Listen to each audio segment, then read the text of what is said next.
Hello po. Ito po may Y36 po tayo, yung pinaka-latest sa Y series po ni Vivo, which is Y36. Yung pinaka-specs po nito is more on games po tayo, saktong-sakto.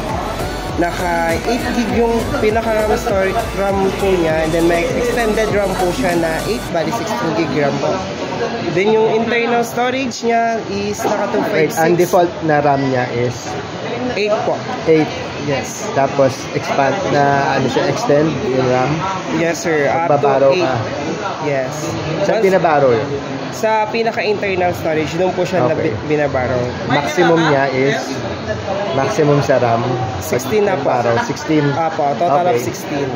Then tapos yung internal RAM niya, internal storage niya 256 na din po. 256. Yan. Expandable up to 1 terabyte. So kung kulang pa po sa inyo yung 256, pwede pa siya lagyan ng SD card.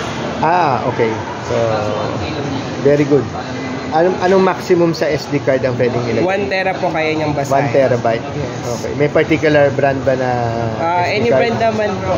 Basta gumagana. Basta gumagana. Yes po. Kaya naman niya basahin. Pagdating sa Android version and OS po, pinaka-latest natin is Android 13, Fantouch OS 13. Android what? 13 po. 13. Yung Vivo Y36, ano specific user or customer kung more on po kayo sa game, pang gaming phone po kasi siya. Gaming phone talaga. Yes, dedicated for gaming. Yes po. Gaming talaga. Kaya may ano po siya, dedicated na cord po dyan, pang games talaga siya. Pang game. Yes. Okay. Then yung processor niya is naka Snapdragon 680 po, 2.4 yung clock speed, 6 nanometer. So kung pang games po siya, power efficient siya kasi naka 6 nanometer. So matipid siya sa battery. Then supported siya ng 44 watts. In just 34 minutes, 70% na po yung pinaka battery percentage po natin. So wala pang 1 hour, 100% ka na po siya. Then punta naman tayo sa camera.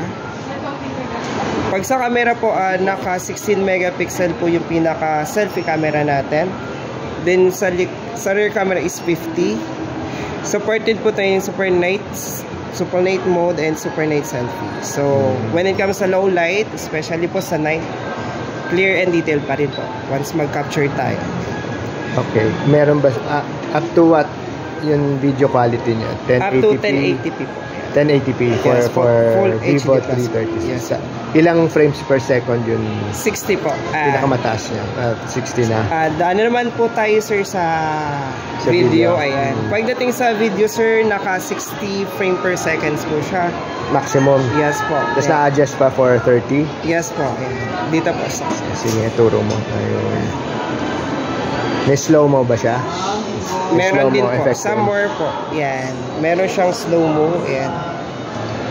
Mag-shoot tayo ng video. Kinaganda po nito, meron siyang EIS or Electronic Image Stabilization. So, once mag-take tayo ng video, stabilize po yung pag-shoot niya. Even shaky yung kamay natin. Yun... Rear camera po. Both camera may stabilization? In rear lang, sir. Yung sa labas? Yes po, sa rear camera, sa likod. Ito yung front, di ba palagi? Yes. Nalilito palagi. Ito yung front, yung rear. Okay. And then, pagdating sa screen, naka 6.6 po siya inches. Naka punch hole po yung kanyang screen. Pagdating sa back cover design po, naka AG fluorite glass po siya. So, scratch proof, anti-fingerprint. Yan. Hindi na siya na-stain. Ito.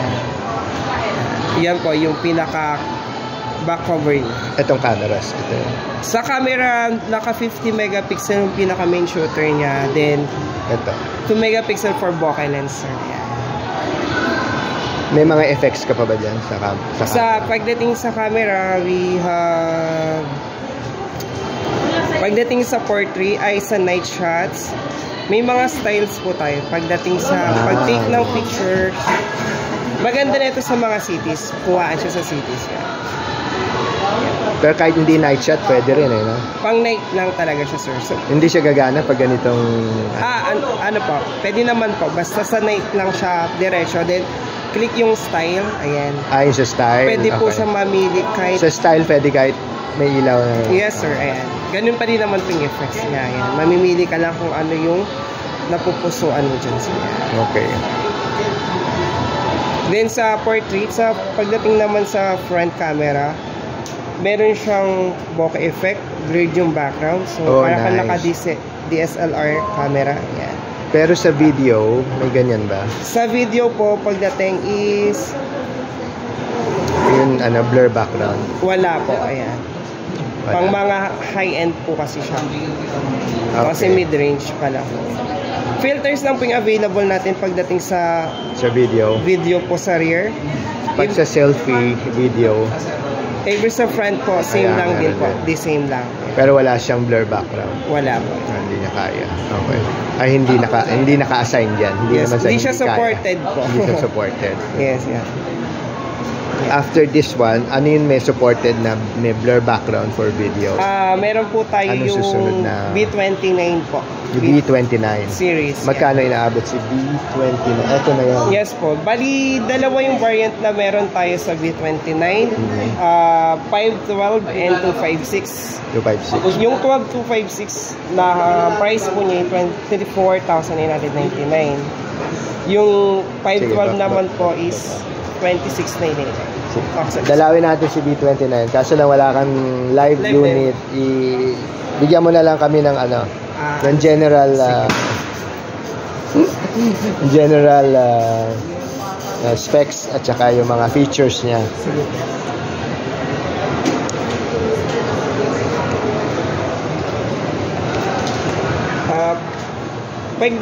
Okay na, sorry. Doon ako naman po tayo sa B29 series. Ito po yung pinaka-latest B series po kay Vivo. Yung variant po na meron tayo is dalawa. Meron pong 12256 and 12512 po. Yung price po nila is hindi naman po nagkakalaya. Yung pinaka-mataas na internal storage is 26,999 yung price. Yung 256 is 24,999. Wait, yung nauna, anong variant yun? 512. 512 internal storage. Yes. Magkano siya? 26,999. 26,999. Yes. Tapos ito yung 5G o 5G na po yung pinaka-connectivity po ng ating B29 series. Ito yung isang version na mas mataas. Same din yun? po. Yung kaninang sinabi ko 512 is 26,999. Yung mababa naman po 256 is 24,999. Okay. Anong difference ng dalawa? Internal storage po. Internal storage. Kaya di na po masyadong nagkakala yung price. Ito, meron na tong blur background. Yes sir, meron siyang 4K cinematic po na 4K cinematic. Yes po. 30 frames per second lang. Yes po sir. Okay. Tapos ano pa yung sa mga colors niya? Dalawa po yung kulay na meron tayo. Meron tayong Magic Maroon or pag chinek siya sa red. Tapos yung isa is Starry Blue. Ito, anong color? Magic Maroon po. Ito na yung Magic Maroon. Apo. Magda-dark pa siya? Yes sir, mayroon siyang tinatawag na color changing 2.0 po yan. Yung photochromic version. Paano siya nagko-color change? Sa temperature or sa... Once remat naman siya ng direct sunlight or UV light, nag-change siya. Yes, nagiging dark. So, yun yung Magic Maroon. Apo. Yung isang color is... Starry Blue or Purple. Starry Blue or Purple. Apo. Purple, ibig sabihin mukhang ube. Ganun. Yes, sir. Ito po yung isa. Pakunin kasi. Yun. Apo. Yung ube ng basketball court. Sige.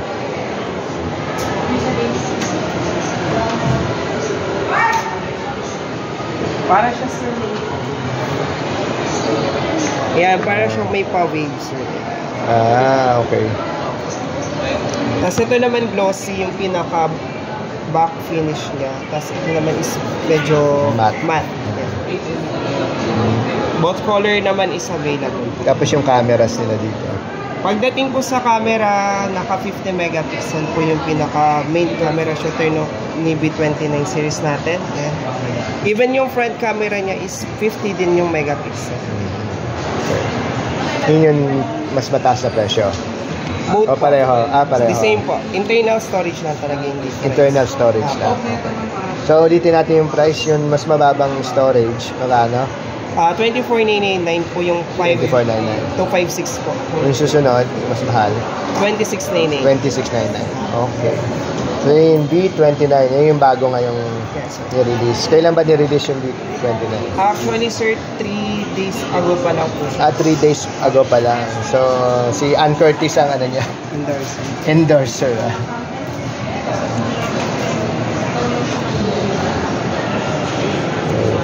Ako, thank you very much sa price update nyo. At appreciate to ng mga viewers natin.